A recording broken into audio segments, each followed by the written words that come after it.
তোমার যদি জীবনে চাওয়া হয় আমাকে প্রচুর টাকা ইনকাম করতে হবে, গাড়ি বাড়ির মালিক হতে হবে, তুমি যদি শিক্ষক হতে চাও তাহলে তুমি গাড়ি বাড়ির মালিক হতে পারবে না।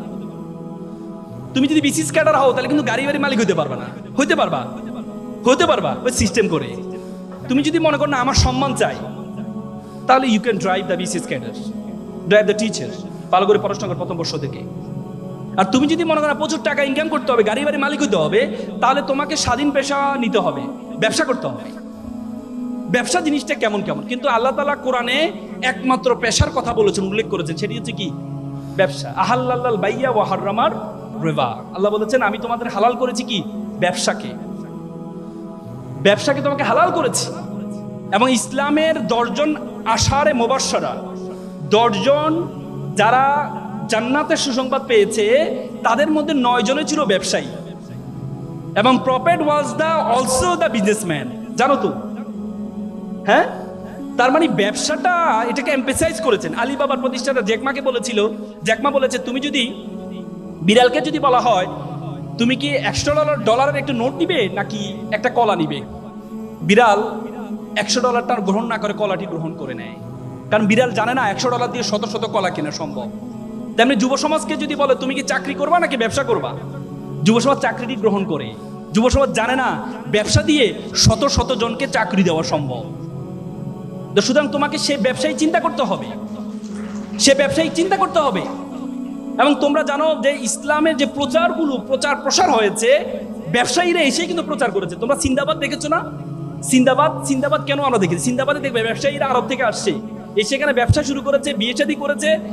মানুষ দেখেছে যে অন্য ব্যবসায়ী আর এই ব্যবসায়ীর মধ্যে পার্থক্য আছে। এই ব্যবসায়ী কথায় সালাম দেয়, সুন্দর কথা বলে, হ্যাঁ, স্বচ্ছতা আছে। তখন মানুষ একজন করে কি ইসলামের দিকে ঝুঁকে যায়। তার মানে ব্যবসা। এবং আল্লাহ রাসূলের একটা হাদিস আছে, কাজাল ফাকরু ইয়াকুনাল কুফরান। আল্লাহ রাসূল বলেছেন দারিদ্রতা মানুষকে কাফেরের দিকে ধাবিত করে, দারিদ্রতা মানুষকে কাফের বানিয়ে ফেলে।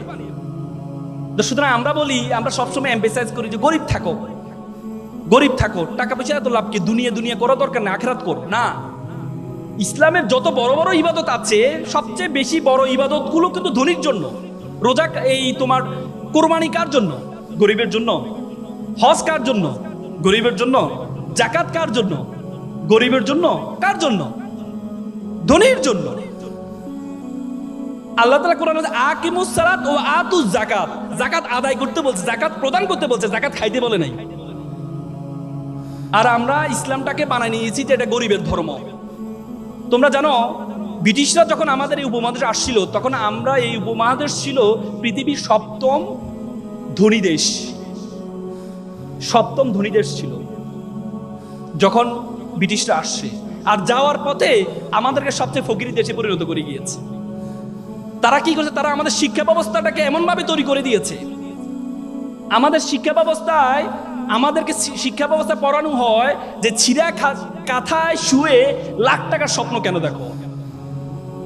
তারা আমাদেরকে এই যে অ্যাপ্লিকেশনে শিখায়, কি শিখায় জানো? যে কেরানি পদে চাকরির জন্য আবেদন। কখনো দেখছো সিইও পদে চাকরির জন্য আবেদন তোমাদেরকে শিখাইতে? এমডি পদে আবেদনের চাকরি শিখাইতে? আমাদেরকে যে কেরানি পদে আবেদন। তার মানে ব্রিটিশরা আমাদের মাথায় ঢুকিয়ে দেয় তোরা ফকিরের জাতি, তোরা চিন্তা করবি কেরানি পর্যন্ত, একটা প্রধান হওয়ার জন্য চিন্তা করবি না। তা আমরা সেই মেন্টালিটি নিয়ে আছি। বড় স্বপ্ন দেখতে পারি না, এমডি হব সে স্বপ্ন দেখতে পারি না, বড় ব্যবসায়ী হব স্বপ্ন দেখতে পারি না, এই জন্য তুমি যদি আমি বিশ্ববিদ্যালয়তে বের হওয়ার পর আমার চিন্তা ছিল আমি চাকরি করব, সরকারি চাকরি করবো। এরপর বলবেন না, সরকারি চাকরি করলে তো আমি তো অসৎ হইতে পারবো না। আল্লাহর রহমতে আমি একটা স্বাধীন পেশায় আছি। যে আমি যখন ওকালতিতে ঢুকি, প্রথম দিনে আমি স্যালারি পেয়েছিলাম 100 টাকা। একটা শুনানি করেছিলাম, জামিন করেছিলাম, সিনিয়র আমাকে 100 টাকা দিয়েছেন। এবং আমার বন্ধু যারা আছে তারা বিভিন্ন বাংলাদেশ ব্যাংক, বড় বড় ব্যাংক প্যানেল লয়ার হিসেবে ঢুকেছে, তাদের বেতন ছিল 70 থেকে 80,000 টাকা।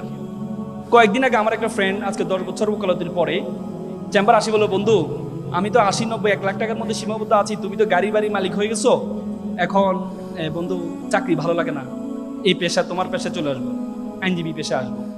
তাই বললাম বন্ধু তোমাকে তো আবার শুরু থেকে শুরু করতে হবে, বলছে না, শুরু থেকে শুরু করবো। সে আবার শুরু থেকে শুরু করেছে। তার মানে যদি আমি সেদিনের টাকার বড় স্বপ্ন দেখতাম, না 70-80 হাজার টাকা আমার লাগবে, তাহলে আজকে এই অবস্থায় I have 12 juniors in my chamber, 12 জন জুনিয়র আছে আমার, সে সুযোগটা হতো না। এজন্য তোমাদেরকে চিন্তা করতে হবে যে তুমি কি চাও, তোমার মেন্টালিটি কি। সেটির জন্য চাওয়ার আগে প্রথমে তোমার সম্বন্ধে তোমাকে জানতে হবে। Who are you, who are you want to go, তুমি কে, তোমার সম্বন্ধে। আমরা সবসময় বললাম না, ব্রিটিশরা আমাদের মাথা ঢুকিয়ে দিয়েছে আমরা তো ছোট। দেখো, আগে আরবরা বড় বড় ব্যবসায় পরিচালনা হইতো, আর এখন মুসলমানরা একটা কনজিউমার জাতিতে পরিণত হয়েছে, ভোক্তা। ওরা বানায় আর আমরা ভোক্তা, অথচ আমরা হওয়ার কথা ছিল সবচেয়ে বড়। এই জন্য তোমাদেরকে প্রথমে তোমার সম্বন্ধে জানতে হবে। তোমার সম্বন্ধে তুমি কে, তুমি কতটুকু যেতে পারবা, তোমার সম্বন্ধে জানতে হবে। দেখো, 2006 সালে বাংলাদেশে একটা অপটিক্যাল ফাইবার স্টেশন করা হয়েছে কক্সবাজারে। সেটি তোমার পর্তুগাল হয়ে, স্পেন হয়ে, সিঙ্গাপুর, মালয়েশিয়া হয়ে, ফিলিপিন হয়ে আমাদের কক্সবাজারের সাথে যুক্ত হয়েছে। সে অপটিক্যাল একটা তার, ফাইবার কেবল, পরবর্তীতে স্যাটেলাইট, এই কি বলে শেখ মুজিবুর রহমান যে এটা কি বলে হাইটেক পার্কের সাথে যুক্ত হয়েছে। সে তারটার দূরত্ব ছিল 17,500 কিলোমিটার। 17,500 কিলোমিটার একটা তার দিয়ে পুরো পৃথিবীটা আমাদের হাতের মুঠে চলে আসছে। আজকে আমরা এখানে কি করছি, আমেরিকা বসে দেখতে পাচ্ছি, আমেরিকাতে কি করছে আমরা এখান থেকে বসে দেখতে পাচ্ছি, মাত্র 17,000 কিলোমিটার একটা তার দিয়ে। বিজ্ঞান বলে আমাদের মাথার মধ্যে যে তার আছে, নার্ভ আছে, বলা হয় 2 কোটি নার্ভ আছে আমাদের মাথার মধ্যে। একটাকে যদি একটার সাথে যুক্ত করা হয় 2 লক্ষ কিলোমিটার হবে এটা দূরত্ব। Do you imagine? মাত্র 17,000 কিলোমিটার দিয়ে পুরো পৃথিবীটা আমাদের হাতের মুঠে চলে আসছে। 2 লক্ষ কিলোমিটার নার্ভ দিয়ে পুরো বিশ্ব জগৎ তোমার হাতের মুঠের মধ্যে চলে আসবে। এজন্য তোমাকে জানতে হবে তুমি কে। বিশ্ব জগৎ সম্বন্ধে ধারণা আছে? এই বিশ্ব জগতের আয়তন কত বড় বলো তো? পৃথিবীর আয়তন কত? 52 কোটি বর্গ কিলোমিটার। যে পৃথিবী, যে আয়তন, যে পৃথিবীটা, এই পৃথিবীটা আমরা যে সূর্যটা দেখতে পাই, এই 52 কোটি বর্গ কিলোমিটার মধ্যে 7টা মহাদেশ, 7টা মহাসাগর আছে। এই 52 কোটি বর্গ কিলোমিটার পৃথিবীটাকে যদি সূর্যের মধ্যে ঢুকিয়ে দেওয়া হয়, তাহলে 13 লক্ষ পৃথিবী ঢুকিয়ে দেওয়া সম্ভব। কত লক্ষ? 13 লক্ষ। আর সূর্যটা কি? একটা নক্ষত্র। আল্লাহ বলেছে বিলিয়ন বিলিয়ন মিলিয়ন নক্ষত্র আছে। তার মানে এই বিশ্বজগৎ সম্বন্ধে তোমার ধারণা আছে? এই বিশ্বজগতে আল্লাহ তাআলা তোমাকে আমাকে কি বলেছে জানো? আল্লাহ বলেছে কুনতুম খায়রা উম্মাহ উখরিজাত লিন-নাস তা'মুরুনা বিল মারুফ ওয়া তানহাউনা আনিল মুনকার। আল্লাহ বলেছে you are the noblest nation, you are the best nation, তুমি সেরা জাতি।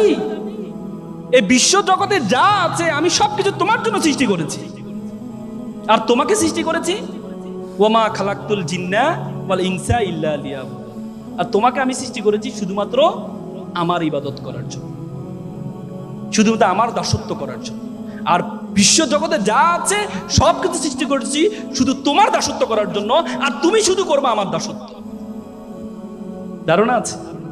তার মানে তুমি মনে করো, আমি মনে করো আমরা অযথা আল্লাহ তাআলা আমাদেরকে তৈরি করেছে, অযথা। আমরা বলি না, আমরা কোনো কারণ ছাড়া। এই যে কিছুদিন আগে ঢাকা বিশ্ববিদ্যালয়ের ছেলে আত্মহত্যা করলো, সুইসাইড করলো। ঢাকা বিশ্ববিদ্যালয়ের সাবেক ছেলে এসপি, সেও আত্মহত্যা করেছে। মনে করো যে কেন? আল্লাহ তাআলা কি আমাকে অনর্থক সৃষ্টি করেছেন? আল্লাহ তাআলা কোন ওয়ামা খালাকনাস সামা ওয়াল আরদা ওয়ামা বাইনাহুমা বাতিলা। আমি আসমান এবং জমিনে যা কিছু সৃষ্টি করেছি কোনো কিছু অনর্থক সৃষ্টি করিনি। তোমাকে আল্লাহ তাআলা অনর্থক সৃষ্টি করেনি। তোমাকে এমন একটি কাজের জন্য আল্লাহ তাআলা সৃষ্টি করেছে, সেই কাজ পর্যন্ত তুমি যেতে পারো নাই বলেই তুমি মনে করো আল্লাহ তাআলা তোমাকে অনর্থক সৃষ্টি করেছেন।